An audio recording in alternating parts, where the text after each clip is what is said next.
Okay, there it goes. Finally, took a minute to go live, but we are live. What up, y'all? Man, Abuamerican here on a Tuesday. I know I cancel my Tuesdays, but I got a guest here. Red Sings Blue. What's up, man? What's up, man? What's up? I'm glad to be here. Glad to have you, man. How's things been, bro? Things have been going pretty well. It's still uh pandemic year in Yeah, right. 2021 in New Jersey. So for a lot of people, they're still stuck in their homes, going crazy. Everything's going crazy now. Pandemic. Yeah, dude. They actually gave me a YouTube strike for actually talking about the pandemic in a Yeah. way that they found inappropriate. Apparently, I'm supposed to fearmonger everybody into, a frenzy, and then that will be acceptable YouTube content when speaking of the pandemic. Alaikum assalam wa rahmatullahi wa barakatuh, SNA. Yeah, so they gave me a strike against my channel. So I put all my pandemic topic material, I put it directly on library. I don't know if you're synced over on library yet, but if you're not, I'm actually they were talking. What are they talking about? Because I heard that iBerry was also being replaced with a Odyssey. I don't know anything yeah, about it's the same thing. that. Basically, Odyssey and library, they're the same thing. I mean, so library.com is going to go off the air. Odyssey is going to stay online. But when you're using the application from your phone, it's still library. I just call it library because the cryptocurrency that you're paid in and the cryptocurrency that the people are paid for watching videos is the LBC coin, the library coin. Thanks, Kate. How you say your name, man? Thanks, Cloud. It's actually, it was an accident, Cloud. I let the wife play with my mustache, and she was supposed to be shaving it right and all this type of stuff, and then she shaved this off on this side, and then I had to go fix it. Man, Bilal Shaban, the bro coming with the big guns. Barakallahu Feek for the $49.99 super chat. My man, looking out for the crew. Yeah, man. Definitely. I mean, damn, you got the $49, man. I usually get the $2, $5. I did get hit with a $200 Cash App one day. Oh, I was nice. like, damn, I went out and bought some equipment, bro. Like I've been stocking up on equipment. All my super chats and all that other stuff that goes right back into the equipment, man. Yeah, indeed. I put everything back into Abuamerican, man. I generally I don't live for my Abuamerican income generally. Some of it I do, but not my YouTube stuff. Let me read his comment. Actually, he said, "Jazakallah khair, why yak." He said, "Abuamerican, you're the man. Wallahi, man. Barakallahu feek, man. Jazakallah khair." It's good to get some love out here, bro. Jazakallah khair, man. Because I be facing them enemies, man, and I be battling dudes. So it's good to get some love, man. Jazakallah khair. Yeah, Red, man. So for my viewers, who are you? My viewers don't know who you are. Well, I'm a young man. I'm a podcaster here in the East Coast in the United States of New Jersey. So if you're looking for podcasting advice, you're looking for social issues. I also talk about a lot about deeper social issues. I get into the nitty gritty of what many people would call the quote unquote red pill. But most of my content is also moving and I've started realizing it. Most of my content is starting to move away from red pill content. But I usually, put in some gems and whatnot. You know what I'm saying? I put in some gems, red pill stuff and whatnot. I also talk about, the what's going on in the world, because I think, it's very important to know what's going on in this world. I usually rant about trending topics. Okay. My last trending topics. Oh man, you're gonna love this one. So I was talking about let me just I'm just pull up my channel real quick. So I talked about Little Nas, and I don't know if you know Little Nas. No, I don't know who's Lil Nas. It sounds like a rapper name.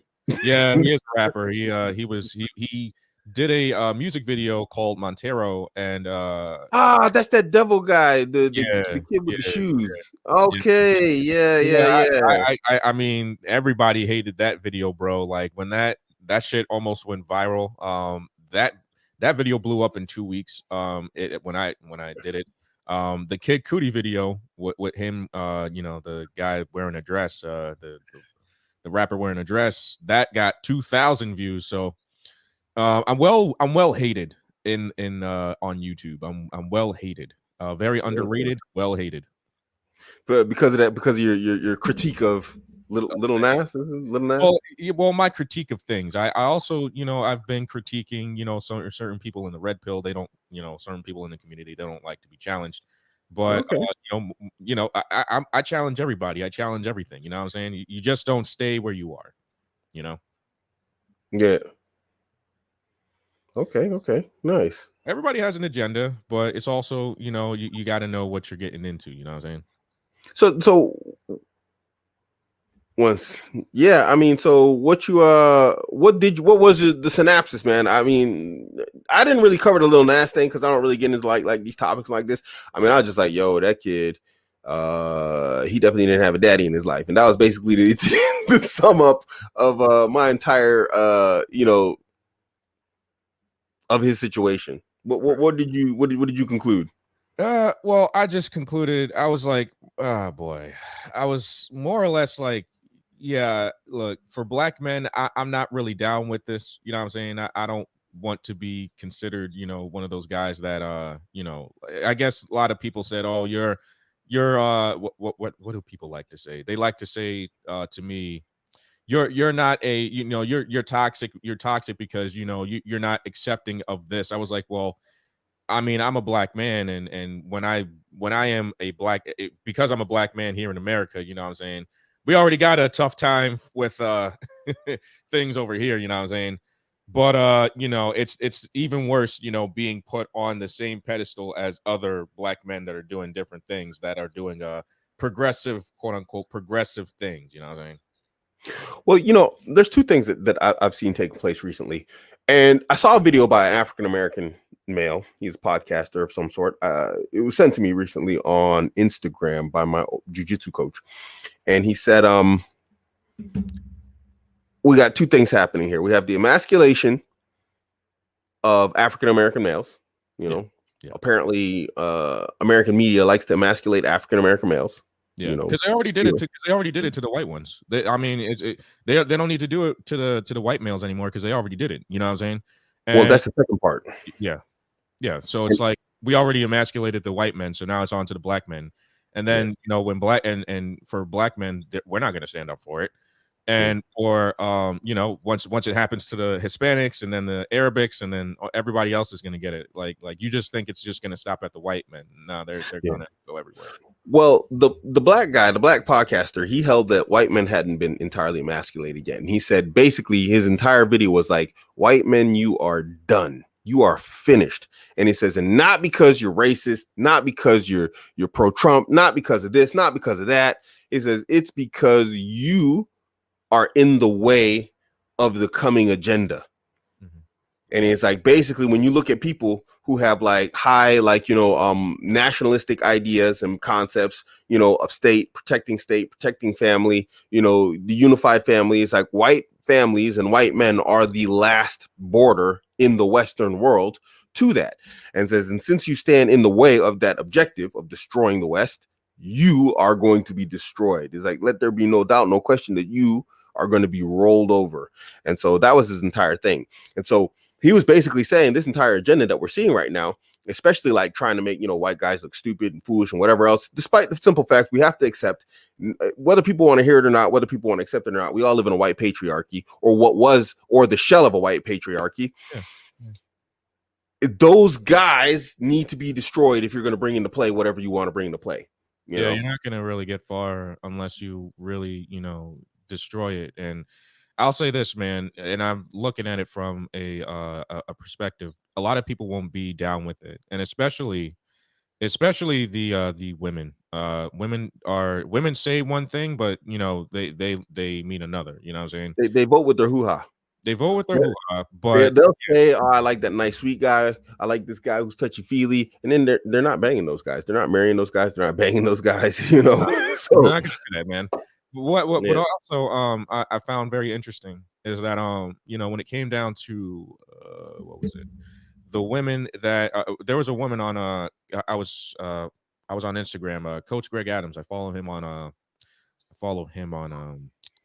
Instagram, and there was a video that came out of a woman actually saying, when she saw Kid Cudi in the dress, She said, "This isn't edgy. Like, what's going on? I don't like this. Like women know what they want, and women know what they don't like. All right, and Mm, masculine and emasculated men are something that they want so they can stay on top. But that's not something that that's not something that they're gonna date or sleep with. And if they're strong and independent, then look, listen, I hate to say it, but if you want to be a strong and independent woman, hey, go right on ahead, but you're not going to get a strong man. You're going to get a weaker one. The yeah, opposites attract. You know what I'm saying? Strong man. I mean, strong woman, weak man. Strong.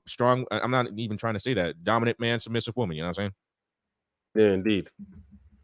Sorry, Like I'm talking. it's not me. It's not like I don't know why people get so mad at me. I mean, I guess I'm a young man. I'm a young black man. I guess that was it. But I'd say don't get mad at me. Get mad at nature. This isn't me. This is nature talking. Mm, People mm. cannot deny nature anymore. Like that. I think that's another thing. We Oh, define. I thought science was a social construct. Oh no. We define nature on a regular basis. Humans have been defining nature, and it has helped us and it has hurt us. You know what I'm saying? Facts. Sometimes it's good to define nature because we are humans and we always try to we try to be successful, and we also try to defy things that are in our way. That's good. But it's also bad because now you're trying to say that oh, this, we don't need to be this, we don't need to be that, in hopes that we don't piss people off, or we want to be accepted by people. And I think more or less, and you can take a look at the videos yourself, I don't care about being accepted. I know I'm in this alone. You know what I'm saying? Mm. Well, this is a very Islamic concept, that this is an individual journey, and you pass people on the other way, but you're born alone and you die and you're in your grave alone. At the end of the day, that's what counts, because when you're in your grave, you're there alone. It is an individual journey. You do cross paths with others, obviously, you share the pathway at times, but Yeah. yeah, you're kind of on your own. Yeah. Bull Rush says girls say a lot of things. It's a man's prerogative to give girls what they need, not what they want. Generally, yeah, I mean, 100% I agree, because really, when you're that man for a woman, what you want and what you need is what she wants and what she needs. That brings her joy, like providing you with whatever you want or supporting you in that. So it's like, you just got to be that guy. It's that burden performance, man. A lot of guys don't want to deal with that, though. Yeah. Look, listen. Do I hate? Dude, I love waking up in the morning and thinking about my what I'm going to do today. I recently just did I recently did a 5 mile hike. I do my 5 mile hikes every day now. It's starting to get nicer, and I want to lose a lot more weight. And for the life of me, but that's everything has you have to perform. You just can't perform. But I think more or less in this society we reward lazy people. I think that's another thing. We have safety nets for lazy people.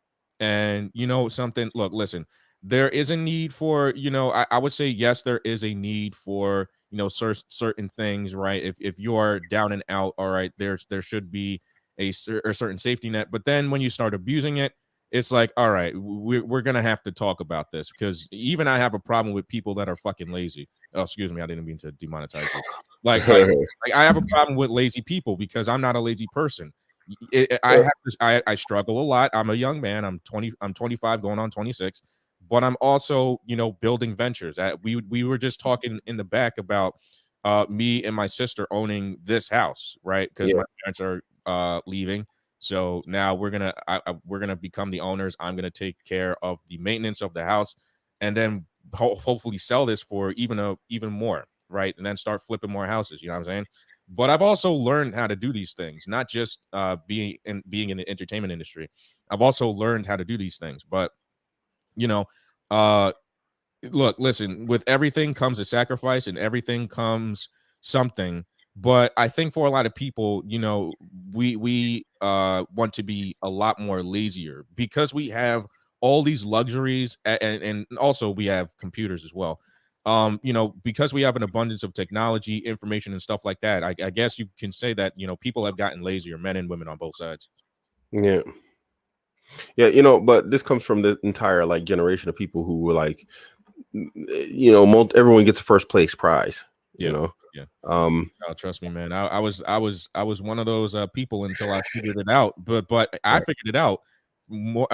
I guess for people, they don't want to figure it out just yet. That the world isn't fair, right? Life isn't supposed to be fair. If I life, think it's entirely fair in my humble estimation.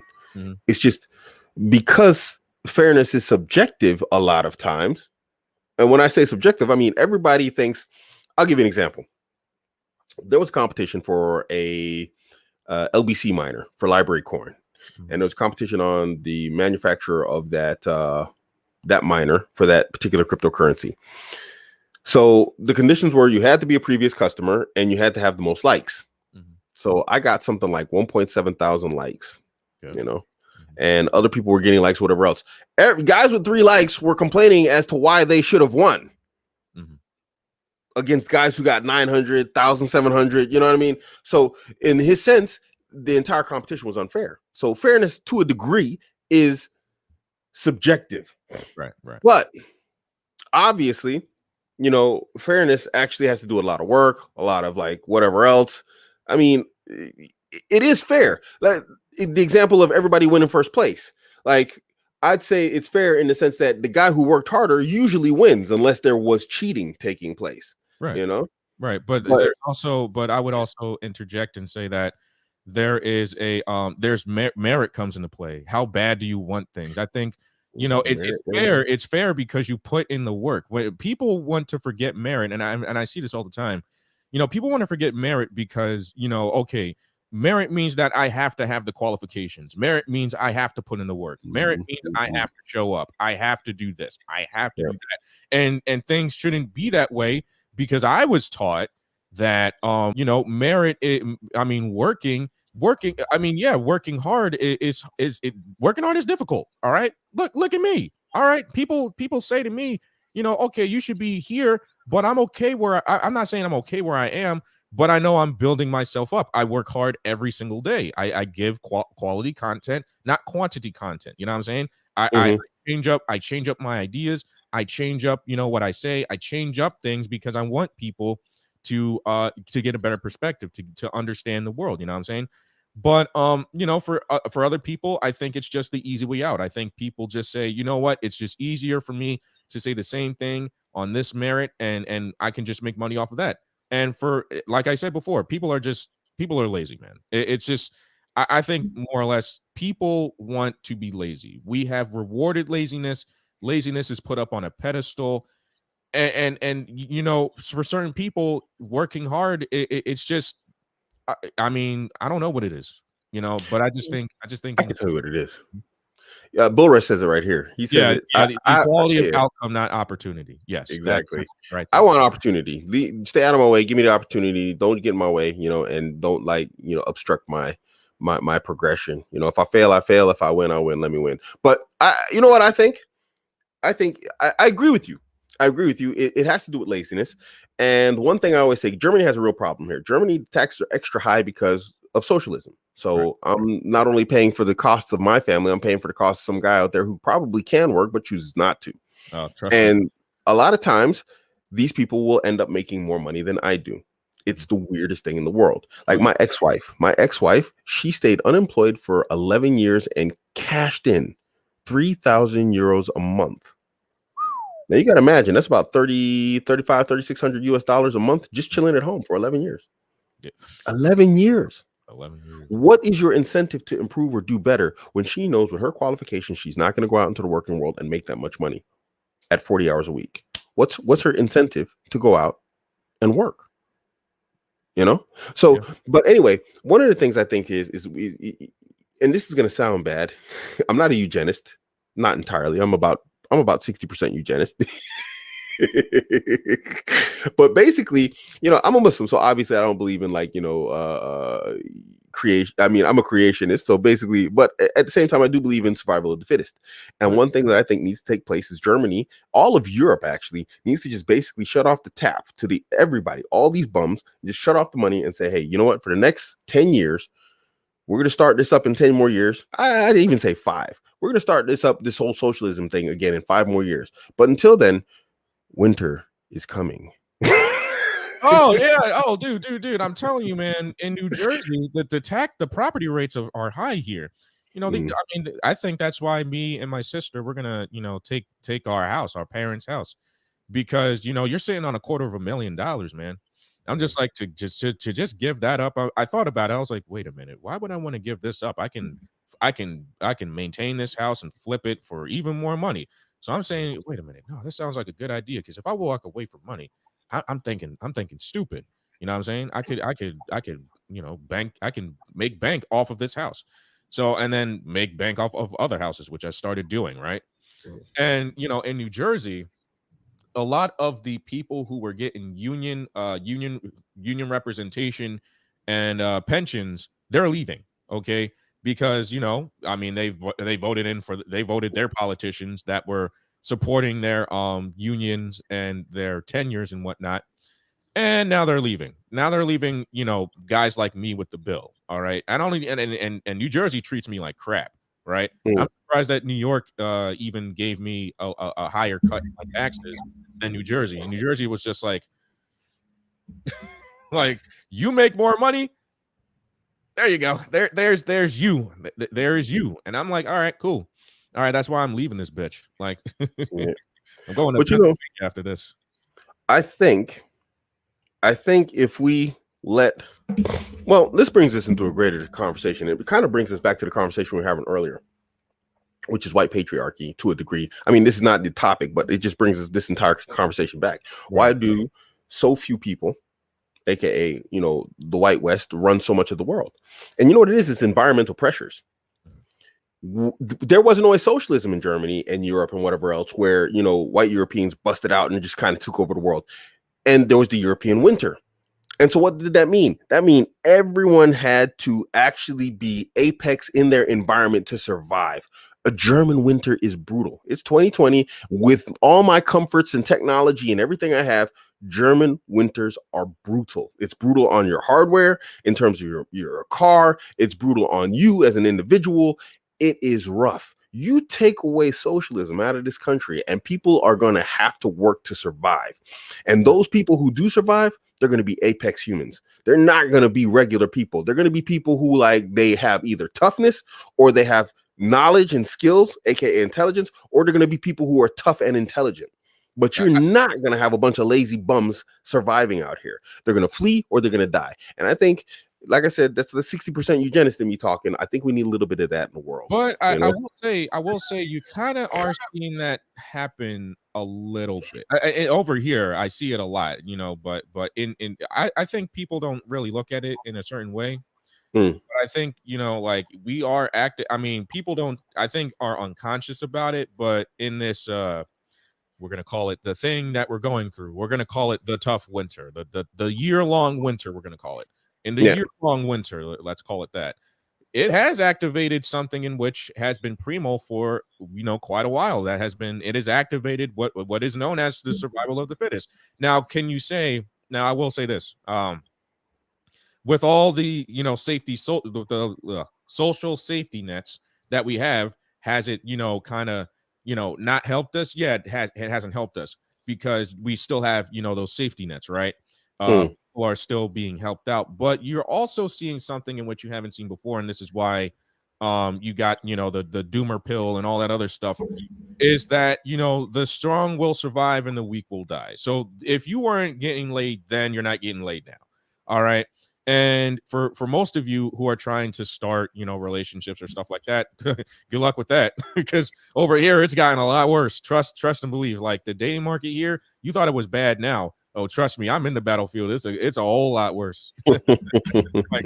like try it. You like this, but I think more or less it is an unconscious thing. We are playing the survival of the fittest. Those who can reproduce can. Those who cannot. So it's like, and look, listen, but it's just let it all play out. Let it all play out. That's what I'm trying to say to people. Just let it all play out, right? Yeah.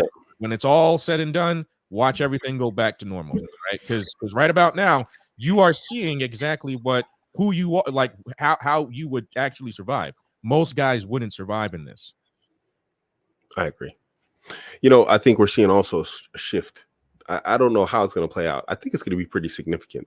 I mean, I just saw a video. I'm going to upload it to my library channel because I'll probably get a strike here, despite it being from German news, and it being from a German news broadcast. So because that's what it was last time I posted. I posted like some German TV commercial stuff, and they gave me a strike against my channel for it. So I'm going to put it up on my library. But basically, what's happening is we're seeing like we're seeing the stratification of humans right now with this whole corona thing. Right. I mean, we're seeing like two clear groups, and it's obvious at this point, or it's becoming more obvious. If it's not obvious to you at this point, it will become more obvious to you later on that we cannot coexist. That's how severe I think this split is. It's such a severe mental difference and psychological difference that it's going to cause hard times to return, because eventually it's just going to be like, you know what, look, you got to go or I got to go. And I think we're really getting at the point. And it's actually, it came to that point basically on German TV, where like German TV is basically inciting rebellion in the States, No. like amongst the individual German states. Over here too. And I say to guys, don't go out and protest. Don't do that. Because if you're look, listen, it doesn't matter if you have a mask or not. Your face is put up on screen. That then lets the people know who they're not reproducing with. Okay. I'm not anywhere near. Look, listen, I'm only on YouTube. I'm talking to you. So look, listen, let that all play out how it may. But if you're out there crying, holding hands, saying love is love and all that, you're not reproducing. I'm sorry. You're not going to be able to. If you're a weak ass dude, listen, good luck. Because listen, divorce rates have gotten, they have skyrocketed, but mainly because we have unconsciously been activated with the survival of the fittest. The weak dudes that were able to reproduce, they're being looked at as, why did I reproduce with you? Why do I have kids with you? Because in these situations, you're not going to be the man of the situation. So guess what I'm going to do? I'm going to leave. Like, and this is something in which a lot of people are getting upset about. You can't get upset with me. You can't get upset with the girl power movement or the pills movement. It's human nature. You cannot stop getting mad at us for really just warning you about what human nature really looks like. The ugly, and this is the ugly side of it. You know what I'm saying? Well, a lot of people don't want to hear that. The world was bad before, but now it's really worse. Yeah, but people don't want to hear the truth. The truth is difficult. This is why I catch a lot of flack from the Muslim community, because there are some uncomfortable truths, and again, we see this even in the Muslim community. It's like, and I'm not, I'm gonna big up my crowd. The guys who come and watch my channel, these are guys who live in the world as it is. They don't live in this utopic, idealistic world that we would like to exist. Because there's that world also. There's a world I'd like to exist. Yeah, does it exist? No. But I deal with what we're dealing with right now. And these are the guys that actually follow my channel. And that's why I appreciate these guys. That's why I look out for them, as best as I can. Like those guys who join my membership channel, they know ways, because of my membership channel. I'm just ranting here real quick, how I can even help them get their money back. I look out for them dudes because we are of like minds, and so we got to look out for each other. So anyway, we're seeing the same thing in amongst the Muslim community. There's like a clear dichotomy in terms of like mentalities. It's like it's just black or white, and there's just like there's the simpy white knightish type of guys, and then there's the actual guys who want to be masculine men, like we're supposed to be. When let's be honest, Red. When you hear and when you think about Muslims of the past, what do you think? Man, when someone says, "Tell me about the Muslims of the past," what do you know about them? I have no idea. Okay. Well, a lot of guys, they say, oh, yeah, there were sword wielding, barbarians who spread Islam by the sword. Mm-hmm. Okay. Even though that's not entirely true, they were definitely some hardcore dudes who knew how to throw down. Where are those guys today? Oh, yeah. You don't see them. Where are they? Oh, I know I'm going to sound a little bit controversial, but didn't they flee to the Western countries? No, actually, I did a video about that, about like back when the Syrian war first really kicked off, and I actually showed like some Syrian forces fighting together side by side with like the Turkish forces, and them dudes were just like, they were like beast mode in it. It's still up to this day. The video, it's an old one. It's just a little short clip, and it's really the most masculine from amongst the Muslims. They stayed over there, and they were either the bad guy Muslims, aka like the terrorists, or they were the good guy Muslims fighting the terrorists. But the most masculine of them didn't flee. Them dudes were over there gunning up, and whether good or bad, you couldn't deny that these were guys who went out there and they shot at guys and got shot back at, and they died doing what they did, or they killed doing what they did. That takes, whether we like it or not, no matter what side they took, that takes a particular degree of masculinity. If you get into the fighting ring with somebody and you start throwing punches at them, and they start throwing punches at you, you understand that at the end of the day, you two are different than the average guy. So imagine switching that up with weapons. Now you're not throwing punches. You're actually gunning for the guy's life, you know? Yeah. So the most masculine, they stayed there. They didn't run. Yeah. I mean, look, listen, a lot of people look, listen, and I mean, I just make jokes, but I'm not going to sit here and say that I know everything about the Muslim community. I don't. So that I mean, I just watch, I just watch what I see. And some people, yeah, you can say that, you know, some people do stay and a lot of people don't. And for a lot of people, you know, and you see a lot of it in the Black community too. I just think that a lot of people just like to run. Like I try to stay, but I know like, oh, okay, you're playing a fool's game. You're playing a fool's game trying to stay, you know, in a place where you know you can't really fix it. I'm like, yeah, I probably can't.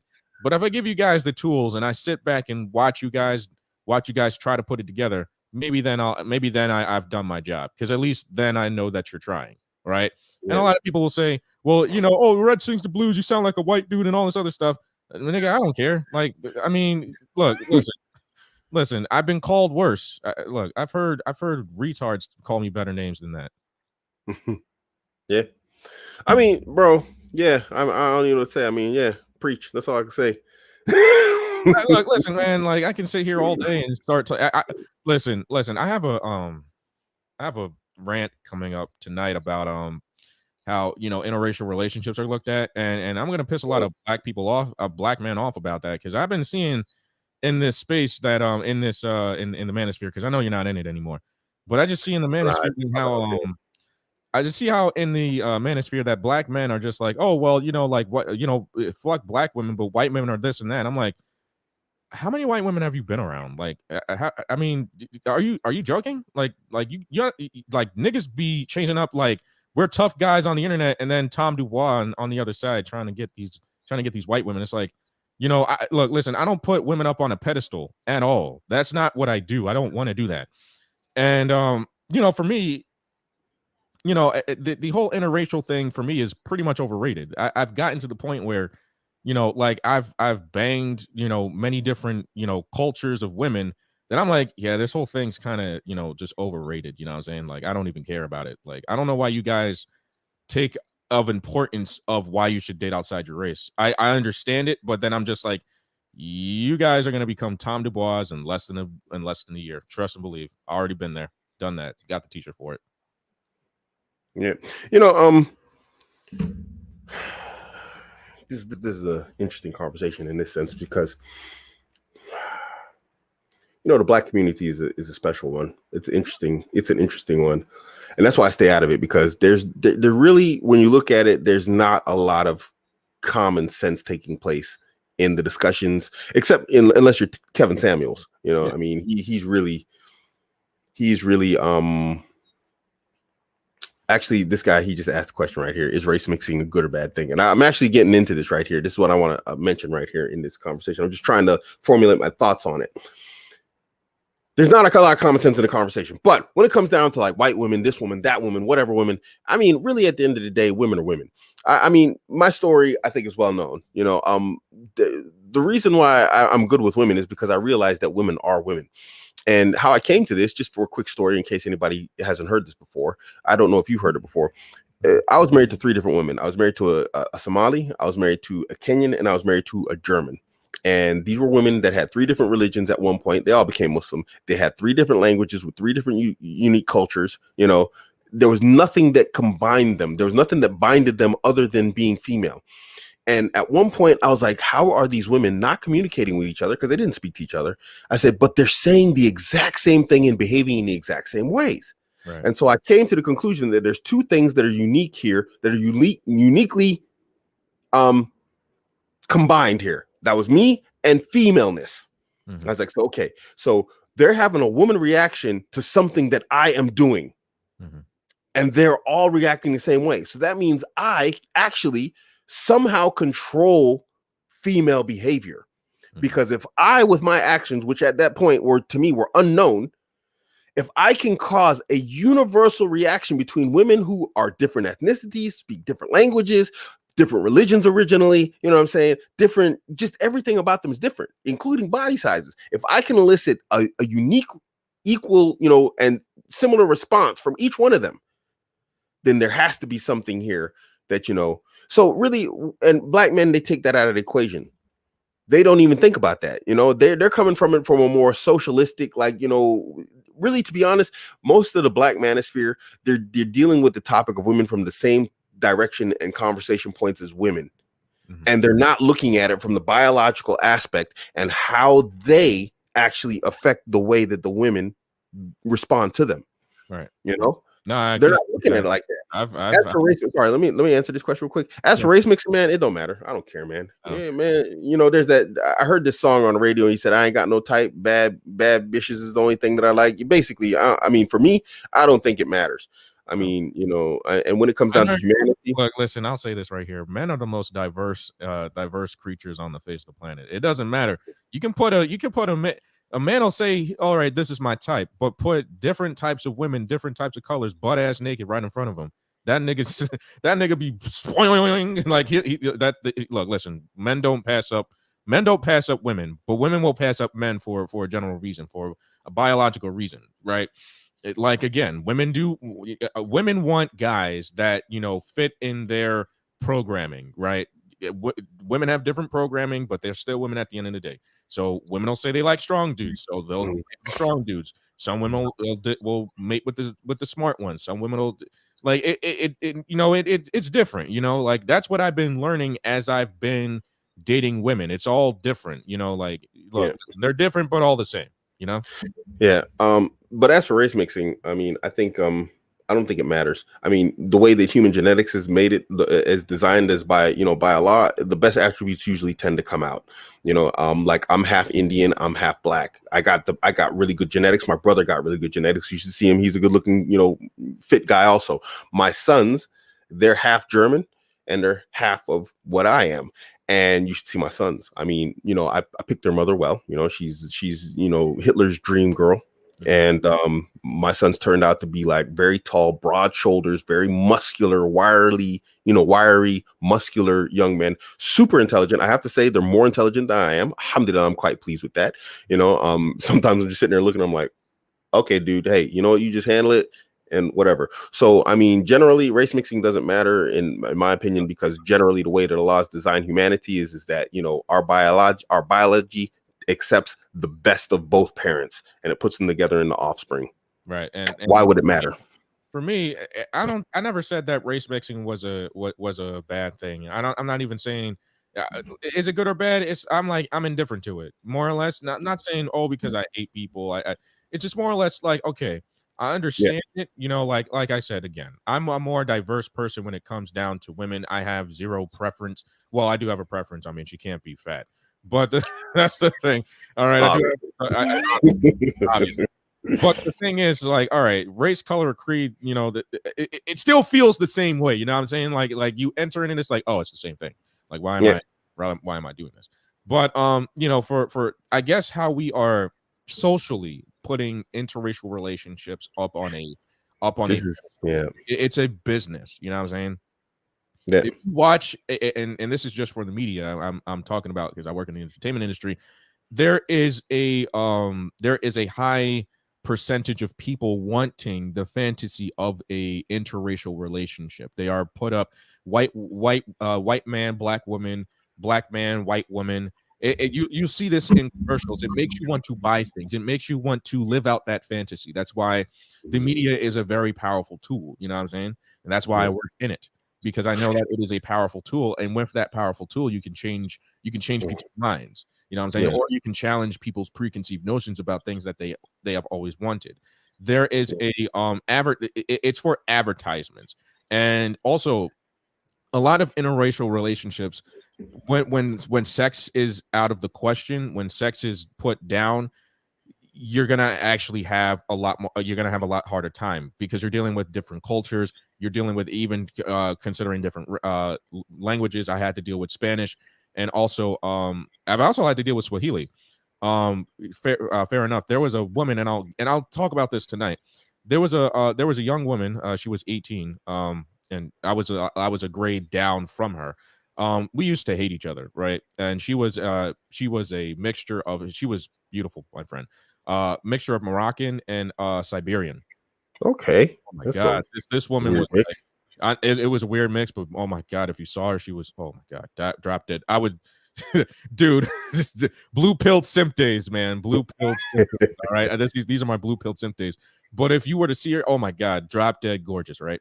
But then she grew up, like we were kids and stuff like that. So we were just like and all that other stuff.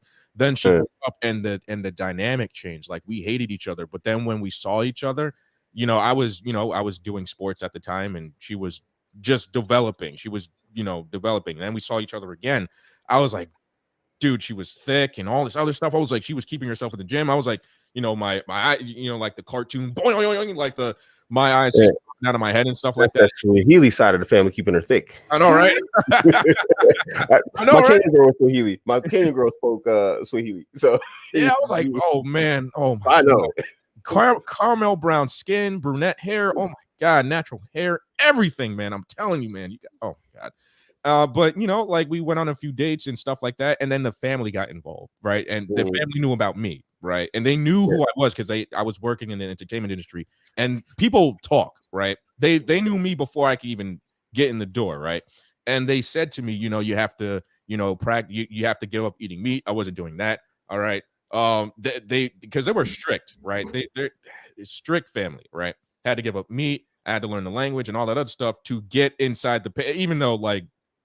Dude, I got in there way before then, but like in order to stay with her, I had to, do all this other things, and I had to cut it off because not only that, after the sex was done, like we were just banging every single day, but after the sex was done, there was nothing else there. You know what I'm saying? And then that I know, then that I realized, even when I ended my 3-year relationship with a Jewish woman, right?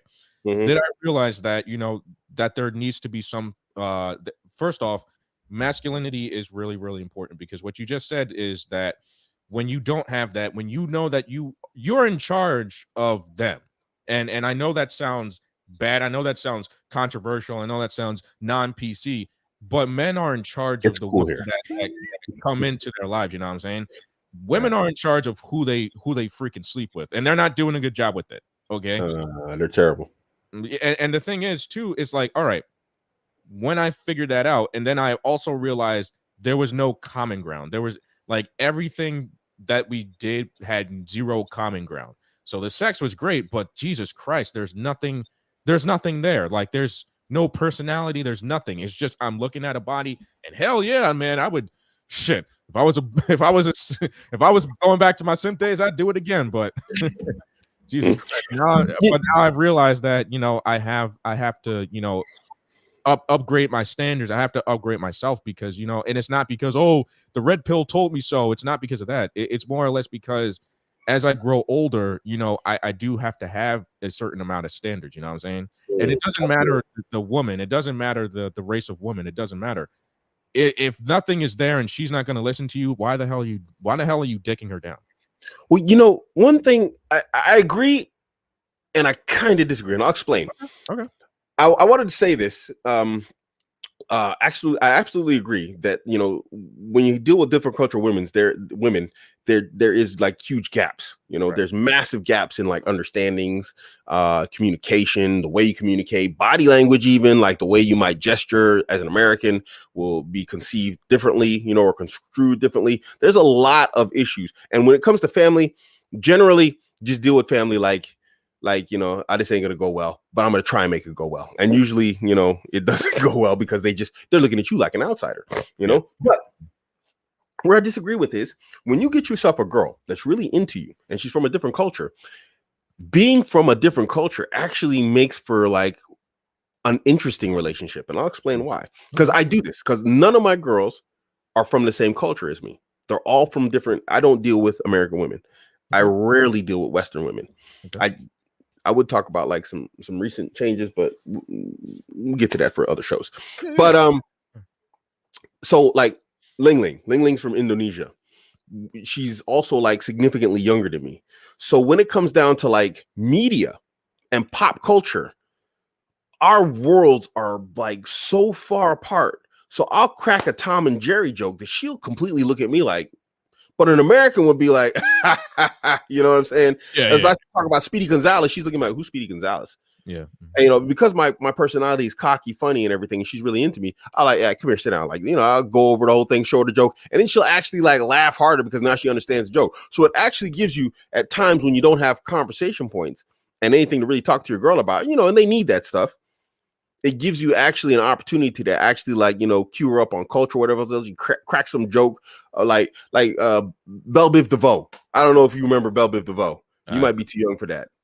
Yeah, see, yeah. you don't see even you. See, even we got it. We're Americans. We're both Black Americans. Belle Biv DeVoe, man, they were like old hip hop group. Back when I was in high school, they like made the jams, and I like start joking around about some Belle Biv DeVoe song, and she's like, "What?" And I'm like, "Man, that's a classic. How you don't know that?" And then I use it as a way to like as like as a neg on her, like, "How are you gonna actually be a full grown woman and not know something about Belle Biv DeVoe?" And then like that alone start getting her laughing or whatever else, and I get a chance to like show her like, you know, some of my old school stuff from my, you know, from my high school days, whatever else. So it actually, in that sense, it gives you an opportunity, because this can go both ways, to actually have an interesting relationship. But it has to also go with your game style, because my game style is cocky funny. So I can actually like play off that really well. It's like the moment she's clueless, you know, she's like, what? Okay, you know. Yeah, I know what you mean. You know, and I get to play on that and make them, you know. And I don't disagree with that. I don't disagree with that. It's more or less like, yeah, you have to find that. Okay, I know it sounds weird. I mean, if you're gonna date outside your race, you're gonna have to find a woman. Okay, you're gonna have to deal with the different cultures. Have some similarities with you. I mean, have some similarities with you. If I mean, look, listen, I don't look for look. I look for women that you know like art and stuff like that, and you know like going to shows and whatnot, and like hiking. Mhm. So I usually try to, you know, keep my options open with that. You know what I'm saying? And you know, if she is a different race of different creed or different, it doesn't matter to me because you know, like I said, once you Yeah. enter in there, it feels all the same. You It's know what all I the mean? same. That is the same. I mean, the sex is generally always the same. Yeah, that's true. Yeah, I mean, yeah, amongst women. yeah. But you know, this is one part that also I like about like having women from different cultures, because it's like generally you are the center for it. You're the center point of the relationship. Mhm. And so it's like you being that focal point, it gives you the opportunity to actually like, you know, lead the conversations and everything, lead the jokes. You see the wife's joking because she knows I'm right.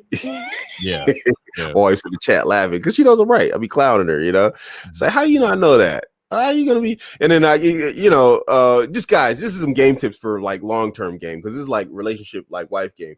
It's like, you know, my wife has a degree. All my wives have degrees. I don't have a degree, you know, and I'll clown them because I know so much stuff, because I've been around the world and I got a lot of experience, a lot of life experience. So I'm like, how are you going to get a whole degree and not know this? I thought you bought that, didn't you? You know, you just got to have this type of stuff, guys, right on hand if you're going to do it with women from different cultures, whatnot. You know, just Yeah. because it can be difficult. It can, and especially if there's a significant language barrier. You know, Yeah, if it's yeah, significant, yeah, yeah. That's another then thing, man. then you don't even have that foundation to actually communicate with her. But Yeah, yeah, yeah. You're anyway, gonna have to we got deep definitely, into that one.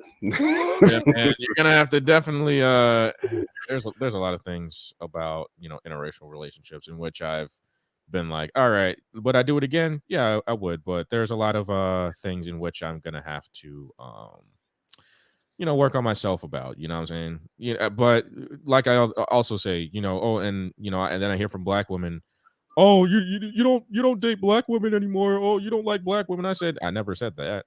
I never said Mm, that. But if I'm gonna deal with you, right?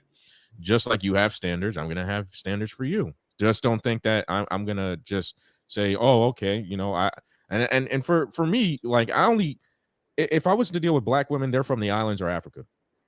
yeah. Yeah, Like generally, I'm not messing I with had to be African like that. American black women. I mean, and if I do, then she had to be so exceptional Yeah, that yeah. Oh, there I met one that was like, I mean, it didn't work out, but yeah, she was pretty much exceptional. And I was just like, yeah. So, but if I were to show you her, she was submissive and stuff like that, and she asked me questions. She wanted me to lead. So that's what I did. I led. I mean, Mhm. it didn't last long because you know things don't last long between people. So I just realized that. And for a lot of guys, they're just like, oh well, you know, oh Red Six Blues, everything has to, you know, oh, you gotta have a long term girlfriend and all that. I'm like, nah, bro. Things don't last forever. You get the notes and you take them down and you help other people out. You know, that's pretty much what I do. Alhamdulillah. Yeah, yeah, yeah. I mean, yeah, I deal with the long term relationship type stuff, you know. I mean, because Muslims we got a different way. Obviously, we get married, you know, and we obviously want the marriage to last as long as possible. But there's no obligation for it to last as long as possible. But it's ideal, you know. And so it's like the long term game, obviously, you know, is much more difficult than short term game, you know, because in long term game, there's no BS. You can't hide. Mm-hmm. You know what I'm saying? You can't hide anything about your character. Short-term game, if you're insecure about something, if you're failing at something or whatever else, all that can be just glossed over for the temporary. But when you goes long-term, you know, this woman, she sees you. She sees, you know, and you see her. It's not just a one-way street, but we know generally the burden of performance, the onus is always on the man. So it's just, it doesn't really matter what she's doing because she's a goofy woman and she's always going to revert back to goofy, and society is always going to back her goofiness because gynocentrism. So, you know, so long-term game is much more difficult than the short-term game, you know, but you need both because the two stem from one another or one stems from the other. You know, if you don't have short-term game, you're not gonna have long-term game. You know what I mean? Yeah. So it's just, you know, it's just, yeah. There's a comment in here, beta male stress. Oh my god. This dude. Yeah.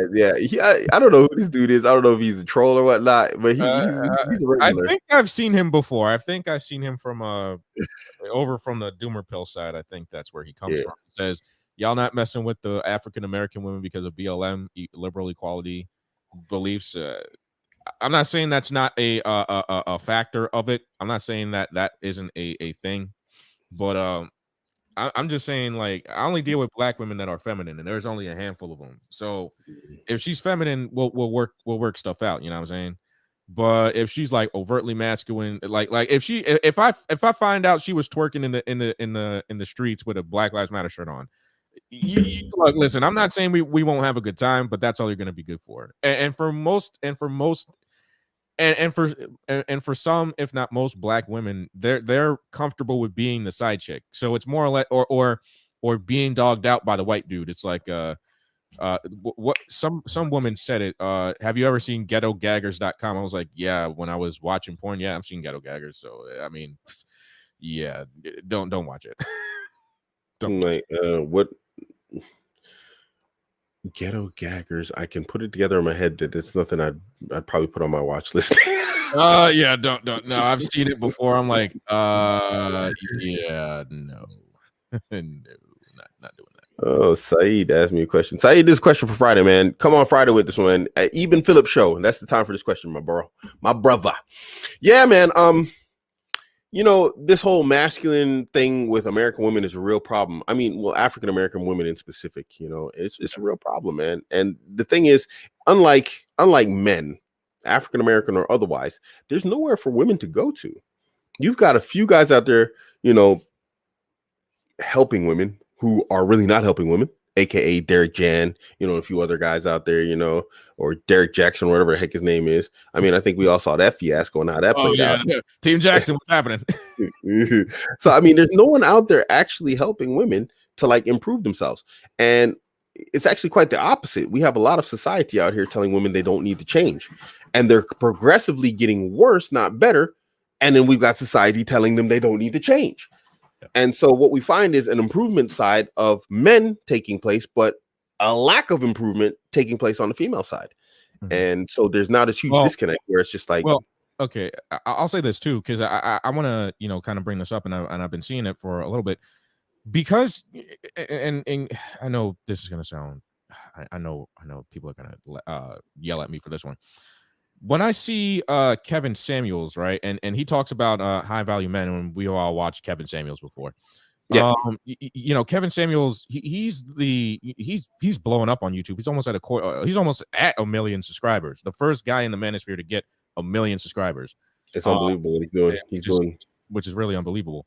And I my hat's off to him, because he's the first guy in the manosphere to get 1 million subscribers.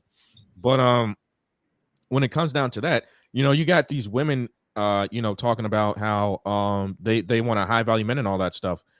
And what I like about Kevin Samuels is that he's playing into that. All right, you want a high value man, but you're not even qualifying for it, which is then why you're seeing a lot of these leveling up. Because I would also say that, and I know I'm going to get some shit about that too, right?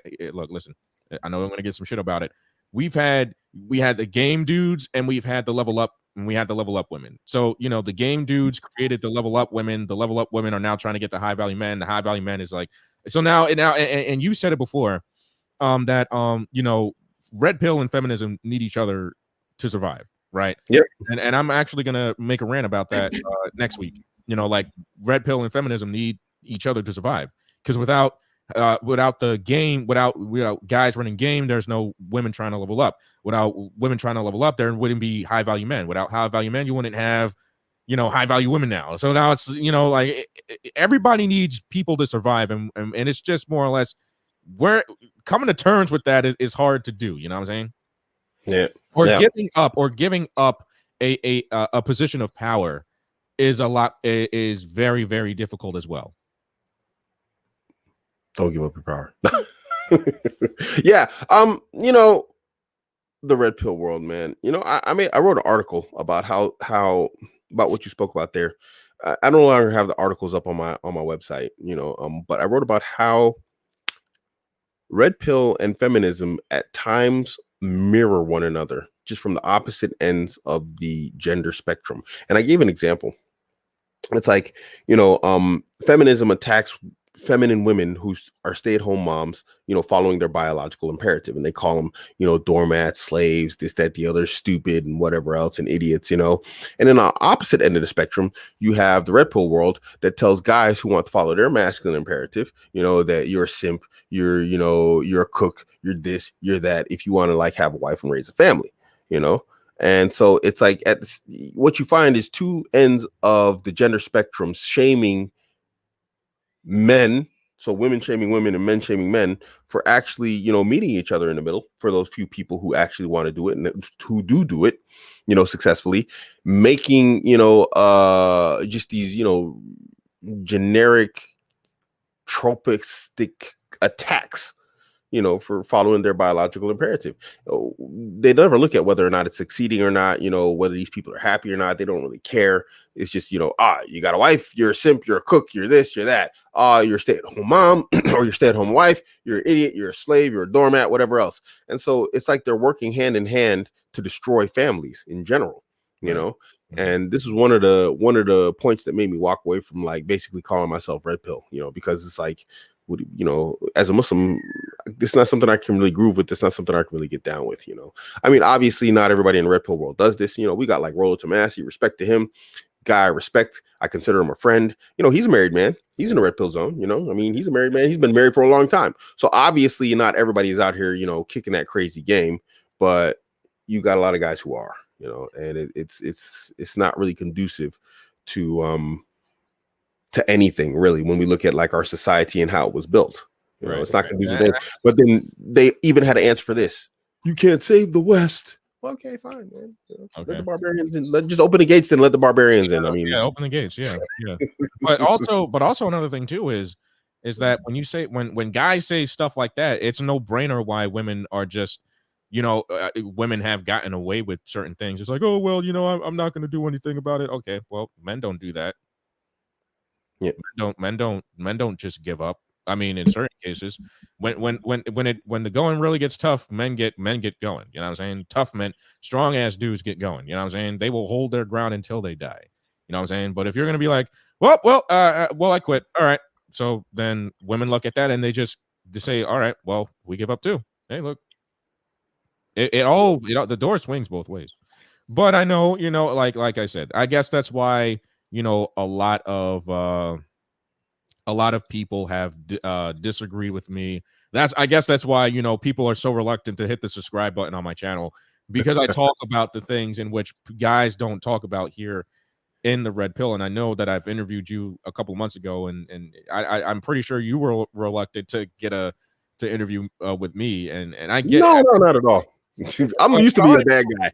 And all the Muslims will tell you, I'm the bad guy in the Muslim world online. If anybody's here supporting Abuamerican, he's got cowboy cojones, okay?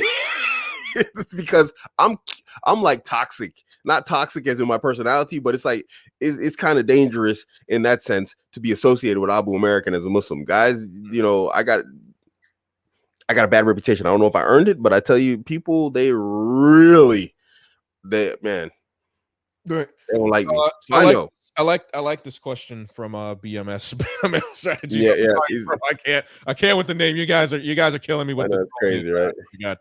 He says, when I read red pill content, I feel like women and men always trying to get one up or over one another, trying to put down the value of the other gender. Can your partner really turn into your enemy? Yeah. No. And I like this question. I really like it. The name is funny. I'm sorry for laughing at your name, but it's just real funny that you're making fun of alpha male strategies, but I just find that funny. But no, it is a one up try, and it's like a race to the bottom. It has become a race to the bottom now, and I hate to be like that. I hate to be the bearer of bad news, but and a lot of guys who have quote unquote taken the red pill don't want to take that deeper look into it. You know what I'm saying? The rabbit hole does go down when you try to not negotiate. You know what I'm saying? Like look, I'm a man, you're a woman. Let's start negotiating what we're gonna do. You know what I'm saying?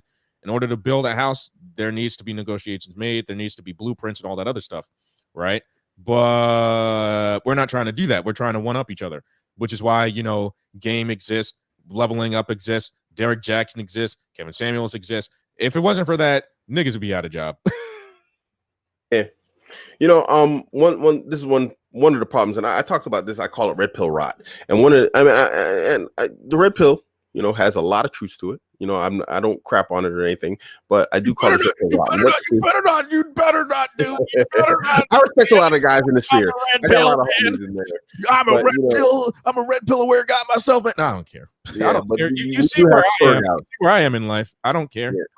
Yeah, but there are spurgs, unfortunately. But what I will say is this, and this is part of like what I consider to be the red pill rot. What this is basically, it's taking people have, in my humble opinion, distorted the statement of Rollo Tomassi in book 1, where he said, like, basically, in order for one reproductive strategy to prevail, another one has to, acquiesce.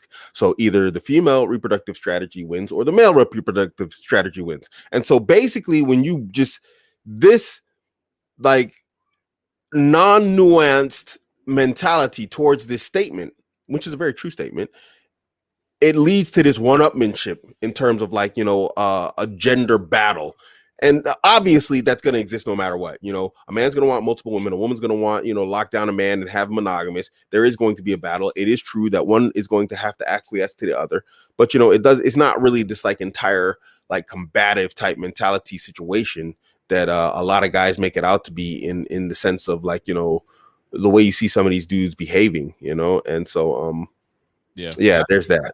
I think what the red pill is becoming is what feminism has become for many generations. Broken men, broken women, and I'll just say it, and I know I'm gonna piss off a lot of people. It has become a way to sell a product, to sell a book, to sell a course, to sell something. All right, I'm a podcaster. Okay, I will live and die as a podcaster. Okay, you're paying me for a podcast. Okay, that's what you're paying me for. You're paying me for the information that I give you, and you're paying to see the upgrades happen. Okay, that's what I do. You donate to me because I give you guys good information and you like the show. Okay, that's it. All right, I study the information and I give it to you. That's what that's all that I'll do. I'll never sell you a book, a course, nothing like that, because I don't really, like I said, I'm not on here trying to sell a course, or I'm just here discussing things with people and being at least like-minded with people, because even I'm not blinded by this whole, and like I said, I'm beyond the thinking nowadays. You know what I'm saying? Like I've been in the manosphere, I've seen everything, but now I see it downfall, and everything now is just selling products and starting beef and whatnot, and I'm not a part of that. I don't want to be a part of that. I'm professional, and I want to be considered professional. I want to put myself out there as a professional person. Yeah, big bucks to be made, right? There's lots of money to be made from broken people.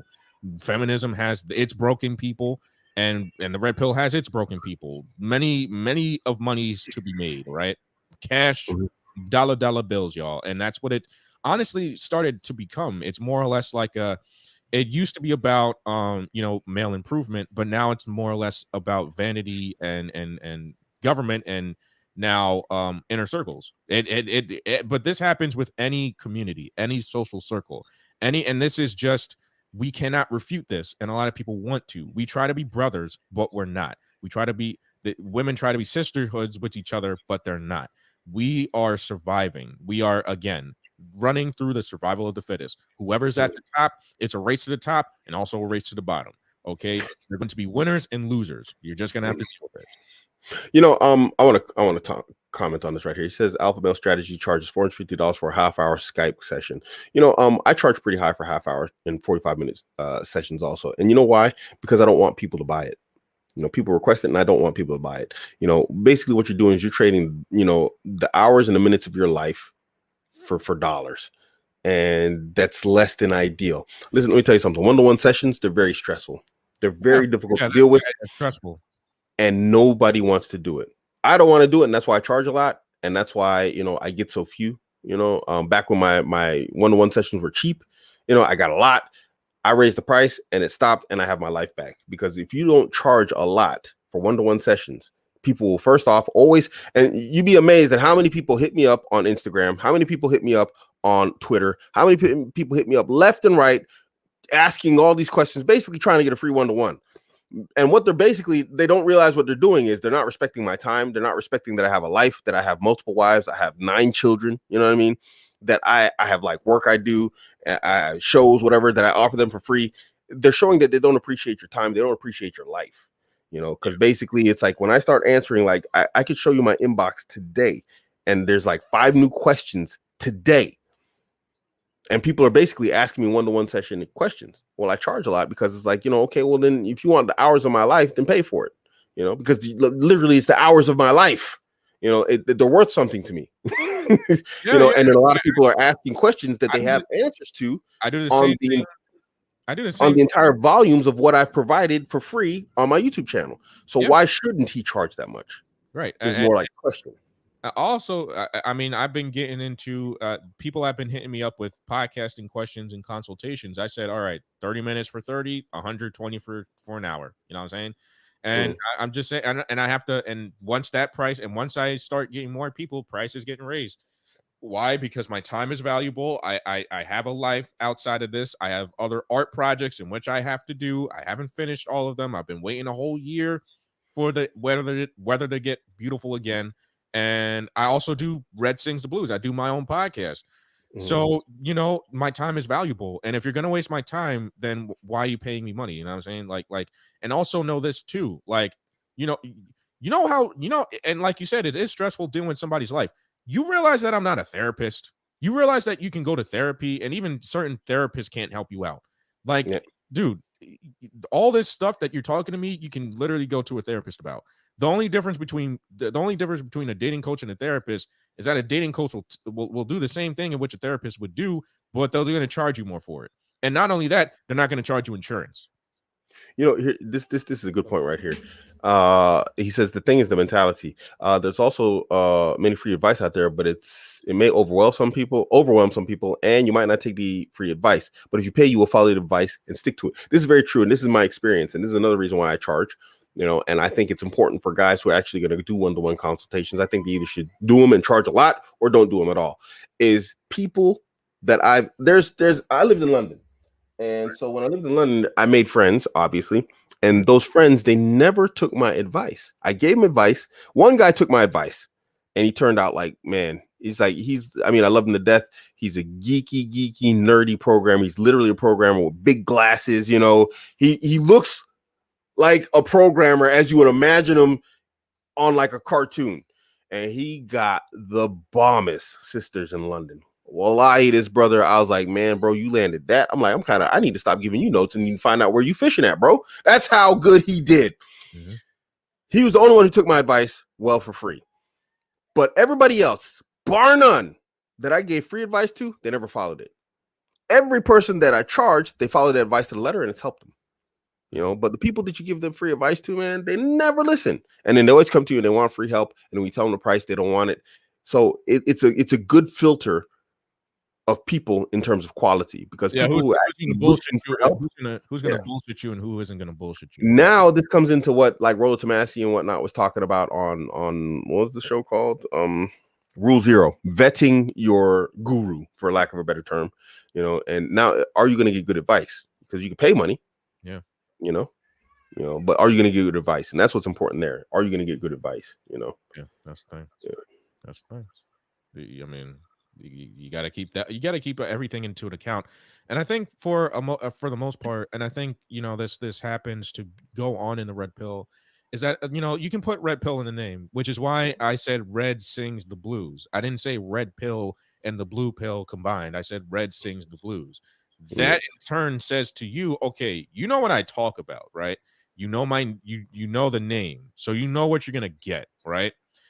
But I did that on purpose. When I started thinking about my name, yeah, I was going to talk about red pill stuff. But then as I started, moving away from red pill content, because I stopped caring about it. You know what I'm saying?